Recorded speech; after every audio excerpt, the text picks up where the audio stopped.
the first time I looked at Forge World, and I was like, oh, hey, cool, oh, holy, you guys did what?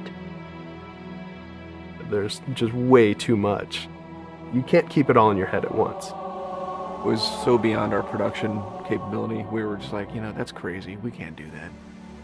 I couldn't stop the artist who started creating it.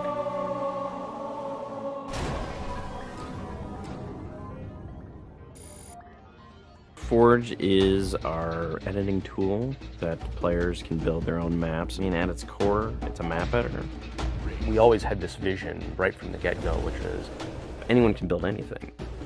Giving the fans the tools, they can take it and run with it and make it their own. Forge World actually started as 5 separate maps. And I said, wouldn't it be cool if, like, you could play this and go over there and then play over there if you wanted? And Forge World was born. There were a lot of people telling us that, no, you cannot ship this as one big map. We have this awesome new automatically generated LOD system called impostering that makes objects that are really far away really cheap to draw. We're pushing what we can do with the Forge budget, so that lets us have many more objects up on the screen at once, which lets us put more objects into Forge. Interesting to take the Banshee or Falcon out for a spin in Forge World, because it actually takes a while to get from one end to the other. The second you come into this space, you should know that you're on Halo. Our old friend, the Forerunners, come back, because the Forerunners create all sorts of cool, interesting pieces of geometry. We wanted to give people a variety of locations that they could forge in a different way. So a gulch, an island, an interior, a very small outdoor pocket, and then the rock, which was kind of based off Ascension. Let's use a lot of interesting parts in it so that people can manipulate it or we can change it. Why don't we bring back Blood Gulch and carve it all up into pieces so that people can start manipulating it in interesting ways. And then Sanctuary was the other one.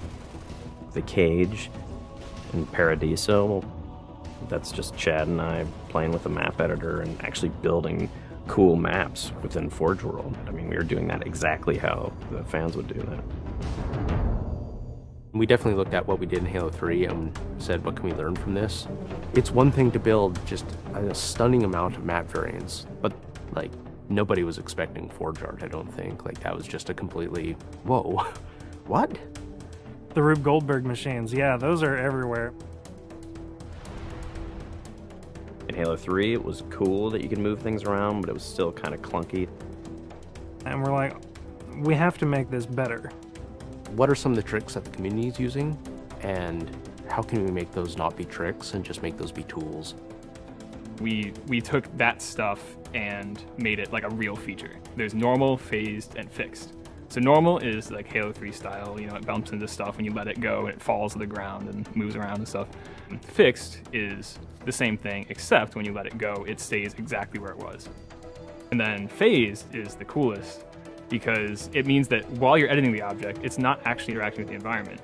You can put it through a wall, you can put it, you know, through other objects. Which changed everything for Forge, like immediately. It's much easier to build a Forge space. There's snaps and rotates and degrees and units that you can move things. You can be very precise. The camera controls, it's actually really good for object placement because like little touches on the stick don't translate into really sudden jumpy movements. And then we also have a fine editing mode. You click the stick in and then your camera starts moving very slowly. You're not spending like 3 hours trying to get one block to line up directly to 3 other blocks. You can select individual objects and say, get rid of all the objects of this type. So if you're trying to get rid of all the spawn points on a map because you want to go and replace all the spawn points, you can do that.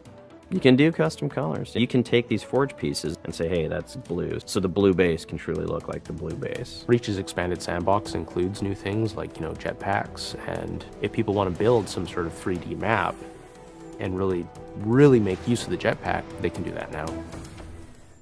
Custom game options and Forge go together like peanut butter and jelly.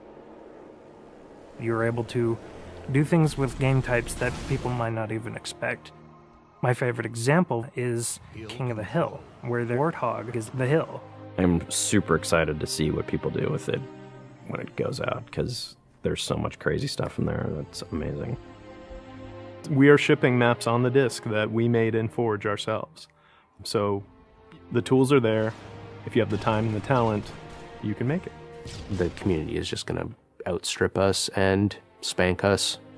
With the new tagging system, you can save a forged variant, you can post it to your file share, and then you can say, you know, sweet new map. Things that are good are downloaded by a lot of people and passed around to a lot of people, and that makes the really sweet stuff bubble up to the top. I'm looking forward to what the next big community game type is going to be.